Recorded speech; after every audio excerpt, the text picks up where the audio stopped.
Hello guys, this is Yara here, and today we're going to be discussing the first place Ecuador Extravaganza winner, and he won with none other than Prankits. This is not shocking anybody. Prankits are just winning first place left and right, and as a matter of fact, one of my subscribers sent me this list and they wanted me to review it. I didn't think this segment, deck reviews, would get a lot of appreciation from the viewers, but I'm getting more lists being sent to me every day. And if you want me to review a list, I'm only reviewing first place winners if they're meta decks like Dragon Links or Prankits, but I'm also reviewing rogue decks if they place higher. They don't have to place first, but that's the only two criterias that I'm following right now. But as always, don't forget to hit that like and subscribe button. But now let's get started with this deck review. So um, he starts off with triple blue, triple green, and okay, right off the bat, we gotta stop here. I'm seeing more and more discussions about this card that if Prankits are going to get hit, I don't know if they will, but if they are, I think this is the card that's gonna get hit. Why? It's because it's basically a foolish burial plus a quick launch, all in one card, right?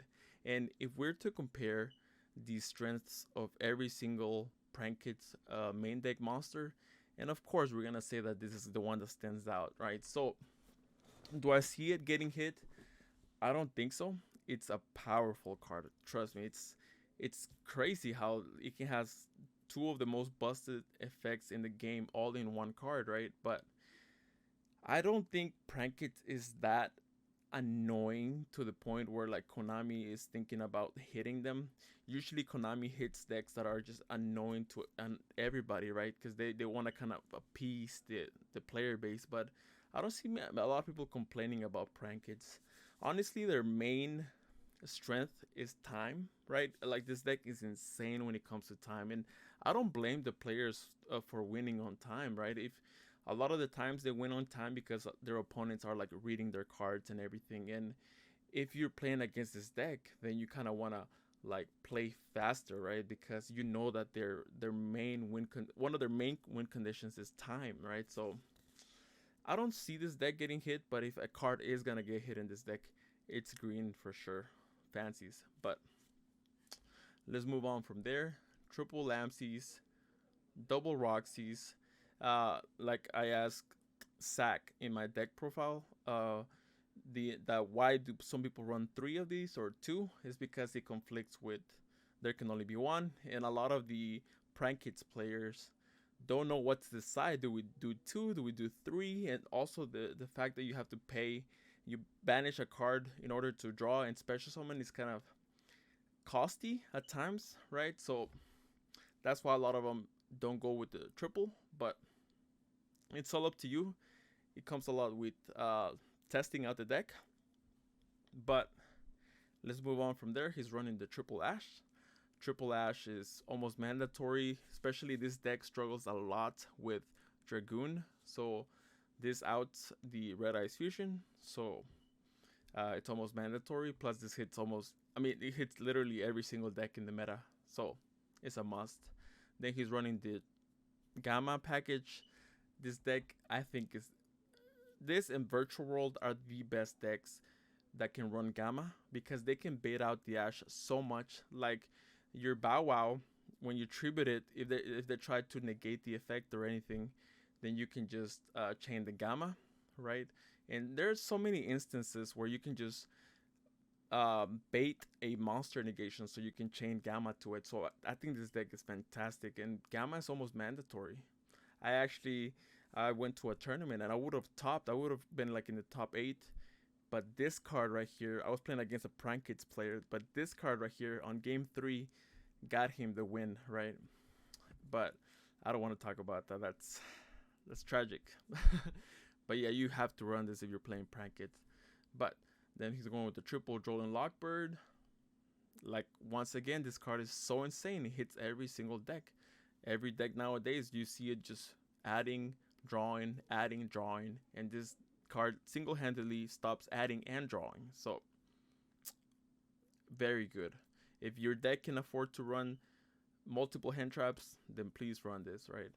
But Panker Tops, I want to stop here for a second because This card used to be on the side deck, but now I'm seeing it like about 50% of the time on the main deck and 50% of the time on the side deck, but it's 100%, and it's in 100% of the decks. If you're not playing this card, then you are on something else, my friend. This card is just busted because single-handedly bait out multiple negations or multiple disruptions from like Dragon Link and multiple decks. This card is a must. Now the question that we have to answer now is it on the side worthy or is it on the main worthy? That's up to you to decide. And if you want to play it on your main, nobody's gonna ask you anything about it, right? That's up to you. But Triple Pandemonium, this card, it used to be at one. I remember when this deck barely started getting popular, they were just running one copy of this. But now people have learned to run triple because a lot of the player base has learned to run Twin Twisters and Cosmic Cyclones to destroy during the draw phase or standby phase, because you can only activate this during the main phase. So you need the multiple copies. Plus, if you get stopped with something like an Ash or anything, this can help you play through that if you have prank kits on your hand or something, right? So card is amazing.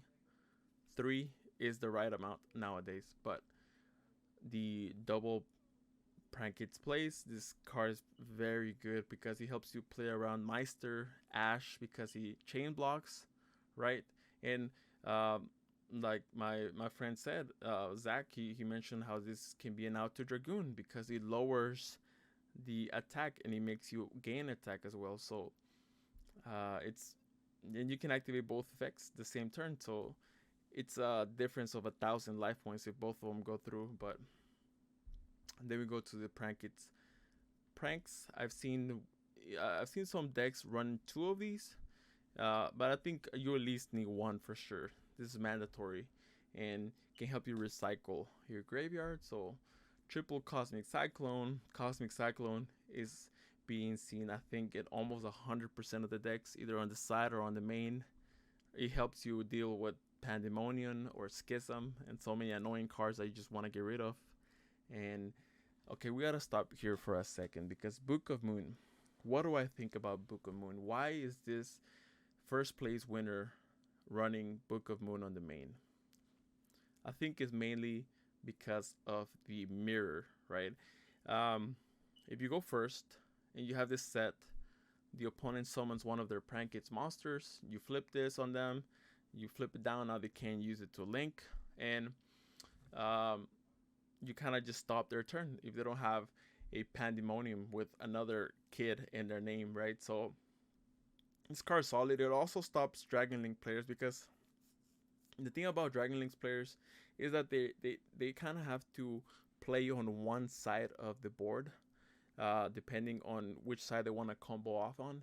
So if you Book of Moon one of their monsters that's right underneath the link, the extra monster zone, it makes their turn very hard because they rely so much on positioning because they have to match their arrows with like LP and Pisty and seals and all that. So you can screw up some people when it comes to this. And also Shadal players, they like to special summon on the extra monster zone, like their construct, or basically their construct, so then they can link it off.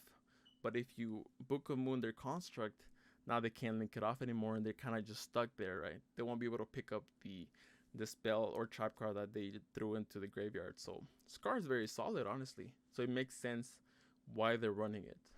Call by the Grave. Scar is amazing against the mirror. So crazy against the mirror. You just call by the Grave the Bow Wow or the Doodoo, and they cry. They cry, honestly. The Instant Fusion. Yeah, like a lot of Prank Kids players just love this card, right? Because it can help you play through Nibiru. And Rocket Ride is just one hell of a card, honestly. This card is insane. Helps you chain block as well. Just nuts. Triple Solemn Strike is good going first or second. It stops chains because if usually if you're going up against Dragon Link, the opponent will try to negate something with their Borrow Load Savage, but then you chain this on the Borload, and they can't even chain to it, even if they have more negates, right? Because this is spell speed 3, so pretty crazy. Then the Ice Dragon's Prison, 3 of them, makes sense. Hits every single deck in the meta. And then we're gonna go to the side deck, Triple Judgment. It's crazy that this card is a 3, right?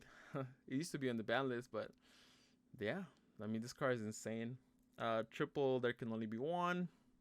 This deck can just dance around. There can only be one, like it's nothing. So very good.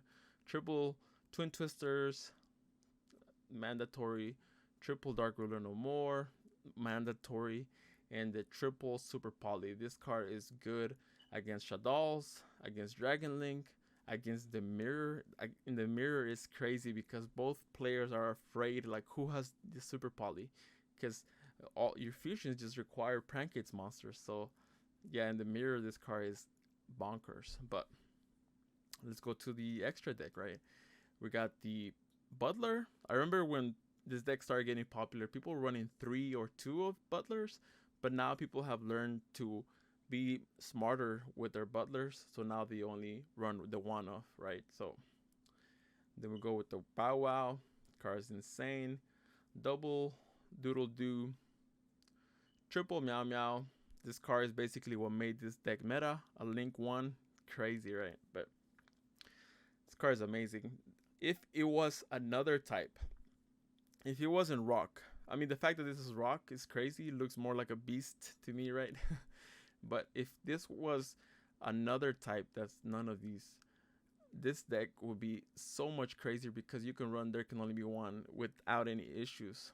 But now we go with the 1 Rocket Ride, the 1 Weather Washer, Phoenix, Unicorn, Access Code, the Dragostapelia, because all it requires is 1 fusion monster and 1 dark monster. This card is very good against the Verte Dragoon board. You just basically have to super poly that board and you make this, and it's easy. Also against the Mirror, right? Pretty insane because it's a fusion, and a lot of Prankits like to send the Thunder fusion. I can't remember the name of it. So with Verte. So then we have the Starving Venom Fusion Dragon. All it requires is 2 darks, so easy to make. And Toad. If you can play, if you draw well enough, you can make this before Nibiru. So this card is pretty insane, honestly. And the fact that this deck can also make an Omni Negate like this pretty easily is insane to me. So overall, what do I think about this deck profile? I think it's pretty solid. Like, it has everything a good Prankits deck profile has, right? So it makes sense that this deck profile got first. It has your Gammas, your There Can Only Be Ones, your Drolls, and the Spice of the Book of Moon. Not so much Spice, because we've actually seen it in a couple of other deck profiles. And just remember what to hit and when to hit it with this card, and it can do wonders for you. But overall, solid profile. So keep sending me deck profiles. And as always, guys, this was Yara here. Don't forget to hit the like and subscribe button. But I'll catch you on the next deck review. Take care.